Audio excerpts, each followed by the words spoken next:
SV6 news కు స్వాగతం. ముందుగా హెడ్లైన్స్. రైతుల రుణమాఫీని తక్షణమే చేయాలని డిమాండ్ చేస్తూ భారత రాష్ట్ర సమితి వర్కింగ్ ప్రెసిడెంట్ కేటీ రామారావు ఇచ్చిన పిలుపు మేరకు కంటోన్మెంట్ నియోజకవర్గంలో ఆ పార్టీ శ్రేణులు నిరసన కార్యక్రమాన్ని నిర్వహించారు. బోయిన్పల్లి చౌరస్తాలోని అంబేద్కర్ విగ్రహం వద్ద కంటోన్మెంట్ మాజీ వైస్ చైర్మన్ జక్కుల మహేశ్వర్ రెడ్డి ఆధ్వర్యంలో పెద్ద సంఖ్యలో కార్యకర్తలు ధర్నా నిర్వహించారు. కాంగ్రెస్ ప్రభుత్వం ఏర్పడిన అనంత కాలంలోనే వాగ్దానాలు విస్మరించిందని, ఎన్నికల్లో ప్రకటించిన హామీలను నెరవేర్చకుండా ప్రభుత్వాన్ని నడుపుతుందని, రైతుల రుణమాఫీలోను పేదల సంక్షేమ పథకాలను కోతలు విధిస్తూ ప్రజా వ్యతిరేక పాలన చేస్తోందని తీవ్ర ఆవేదన వ్యక్తం చేశారు. ప్రభుత్వం అతి తక్కువ కాలంలోనే ప్రజల విశ్వాసాన్ని కోల్పోయిందని, త్వరలోనే టీఆర్ఎస్ ప్రభుత్వం వస్తుందని ఆయన హామీ ఇచ్చారు. ఈ కార్యక్రమంలో భాగంగా ముందుగా అంబేద్కర్ విగ్రహానికి పూలమాలలు వేసి ధర్నా నిర్వహించి సీఎం డౌన్ డౌన్ అంటూ రైతు రుణమాఫీ వెంటనే అమలు చేయాలని, పేదల సంక్షేమ పథకాలు అమలు జరపాలని అంటూ నినాదాలతో చౌరస్తాలో హోరెత్తించారు. ఈ కార్యక్రమంలోని ఆసిన్ ఖాన్, పద్మ, మీనా భాస్కర్, నర్సింగ్రావు, హరీఫ్, విజయ్, శ్రీధర్, హనీఫ్, రాజు, వెంకట్, రాజేష్ తదితరులు పాల్గొన్నారు.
మరి ఈరోజు తెలంగాణ రాష్ట్రంలో రైతులకు జరుగుతున్న అన్యాయాన్ని బయట పెడుతూ మరి ఈరోజు మా వర్కింగ్ ప్రెసిడెంట్ కేటీఆర్ గారు ఇచ్చిన పిలుపు మేరకు మరి రైతాంగానికి మొత్తానికి కూడా ఏదైతే ముఖ్యమంత్రి గారు వారు ఒక మాట ఇచ్చారో ఆగస్టు 15 లోపల మరి రుణమాఫీ చేస్తాం, డెఫినెట్గా ప్రతి ఒక్క రైతుకి ఎవరిని కూడా వదలకుండా మరి రుణమాఫీ చేస్తామని చెప్పి ఖచ్చితంగా మాట ఇచ్చారు.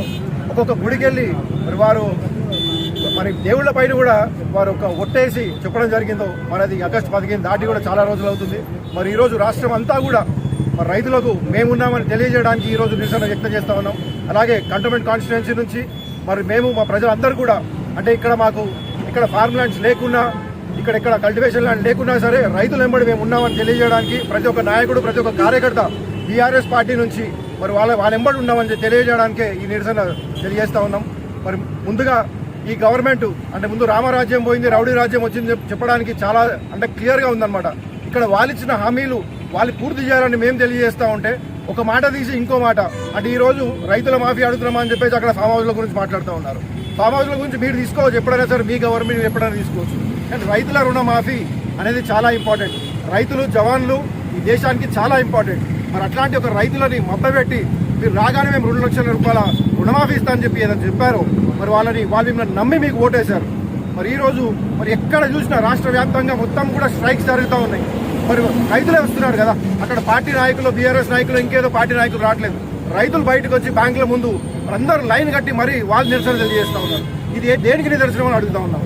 వచ్చిన ఒక సంవత్సరం లోపలనే అంటే మీరు గవర్నమెంట్ని అడ్మినిస్ట్రేషన్ తెలియకుండా మీరు ఇచ్చిన ఏదైతే హామీలు ఉన్నాయో అవి చేయలేమని తెలిసి కూడా మీరు హామీలు ఇచ్చారు. ప్రజలు అంటే ఏం తెలియకుండా గమ్మునుంటారేమో మీరు అనుకున్నారు, కానీ డెఫినెట్గా వాళ్ళు వస్తున్నారు బయటికి. అజిటేషన్ స్టార్ట్ అయింది, ప్రజల్లో నుంచి స్టార్ట్ అయింది.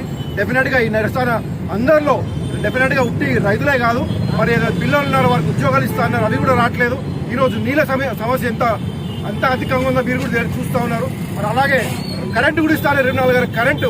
నా కొడుకు ఒట్టి ఎగ్జాంపుల్ చెప్తాను. నా కొడుకు వాడు 10 ఏళ్ళు, ఇంతకుముందు 14లో పుట్టినాడు. వాడు కరెంట్ పోతుంది ఏంటో తెలియదు వాడికి. మొన్న నుంచి అడుగుతున్నాడు, నాన్న కరెంట్ ఎందుకు పోతుందా సార్, కరెంట్ ఎందుకు ఇంతకుముందు పోకపోతుండే కదా, ఇప్పుడు ఎందుకు పోతుందని అడుగుతున్నాడు. అంటే ఈ రోజు ఏదైతే పిల్లలు ఉన్నారో కరెంటు పోతుంది అనే ఒక విషయాన్ని మరి బీఆర్ఎస్ గవర్నమెంట్ ఎప్పుడో అంటే మర్చిపోయారనమాట. పిల్లలకు తెలియదు కరెంట్ పోవడం అంటే ఏందో. మరి ఈ రోజు పిల్లలకు మాత్రం మళ్ళీ అంటే ఒక శతాబ్ది 10 years బ్యాక్ తీసుకుపోయిందని చెప్పేసి చూపించింది కాంగ్రెస్ గవర్నమెంట్. ఇది వాళ్ళు సాధించిన ఒక కాంగ్రెస్ గవర్నమెంట్ సాధించిన ఒక గొప్ప విజయం అన్నమాట. అంటే ప్రజలని వెనక తీసుకెళ్తున్నారా, ముందుకు తీసుకెళ్తున్నారా, ప్రజలు చాలా బాగా తెలుసుకున్నారు. సో ఈ విధంగా మరి రానున్న రోజుల్లో మీరు నాకు తెలిసి గవర్నమెంట్ కూడా ఎక్కువ రోజులు ఉండేటట్టు లేదు, ప్రజలు గమనిస్తూ ఉన్నారు. డెఫినెట్గా సిటీలో ఎప్పుడు కూడా మీ గవర్నమెంట్ మీ తరఫున లేదు. పాపం ప్రజలు, ఊర్లో ఉన్న ప్రజలు మీరు రుణమాఫీలు చేస్తారు, మరి రైతు బంధువులు ఇవన్నీ ఇస్తారనుకున్నారు, కానీ మీరు ఎక్కడ కూడా మరి పాజిటివ్గా లేరు. డెఫినెట్గా నాకు తెలిసి ఈ 5 ఏళ్ళు కాదు, ఇంకో 4-5 నెలల్లోనే గవర్నమెంట్ పడిపోయి మళ్ళీ కేసీఆర్ గారు గవర్నమెంట్ వస్తుందని గట్టిగా హామీ ఇస్తా ఉన్నారు.